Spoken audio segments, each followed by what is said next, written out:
South ఆఫ్రికాతో 3 వన్డేల సిరీస్కు team India సిద్ధమైంది. ఆదివారం రాంచీ వేదికగా జరిగే తొలి వన్డేలో గెలిచి సిరీస్ను ఘనంగా ఆరంభించాలని భావిస్తోంది. ఈ మ్యాచ్ నేపథ్యంలో టీమిండియా తాత్కాలిక కెప్టెన్ కేఎల్ రాహుల్ మీడియాతో మాట్లాడాడు. ఈ సందర్భంగా తుది జట్టు ఎంపికపై కీలక వ్యాఖ్యలు చేశాడు. ఫైనల్ 11ను ఇంకా ఖరారు చేయలేదని, ఆదివారమే తుది నిర్ణయం తీసుకుంటామని చెప్పాడు.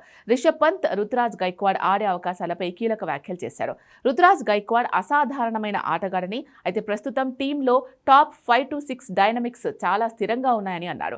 అదే సమయంలో రుతురాజ్ తనకు వచ్చిన అతి తక్కువ అవకాశాలు సద్వినియోగం చేసుకున్నాడని గుర్తు చేసుకున్నాడు. ఈ సిరీస్లో అతనికి తప్పకుండా అవకాశం దక్కుతుంది అన్న రాహుల్ తొలి వన్డే తుది జట్టుపై ఇంకా నిర్ణయం తీసుకోలేదని చెప్పాడు. పిచ్ కండిషన్స్ ను దృష్టిలో ఉంచుకుని మ్యాచ్ కు ముందే ఫైనల్ చేస్తామన్నాడు. ఇదిలా ఉంటే వికెట్ కీపర్ పంత్కు చోటు ఉంటుందన్న విషయాన్ని దాదాపుగా ధృవీకరించాడు.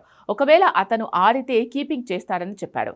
ఇప్పటి వరకు అయితే తుది నిర్ణయం తీసుకోలేదు అన్న రాహుల్ తాను 6వ స్థానంలో బ్యాటింగ్ చేరున్నట్లు తెలిపాడు. ఇక స్పిన్ బౌలింగ్ ఆడటంలో భారత బ్యాటర్లు ఇబ్బంది పడుతున్నారు అనే విషయాన్ని కేఎల్ రాహుల్ అంగీకరించాడు. ఈ సమస్యను అధిగమించేందుకు ప్రయత్నిస్తున్నామని తెలిపాడు. గత కొన్ని సిరీస్లుగా స్పిన్ బౌలింగ్ ను బాగా ఆడలేకపోతున్నామన్న విషయం తెలుసు అన్నాడు.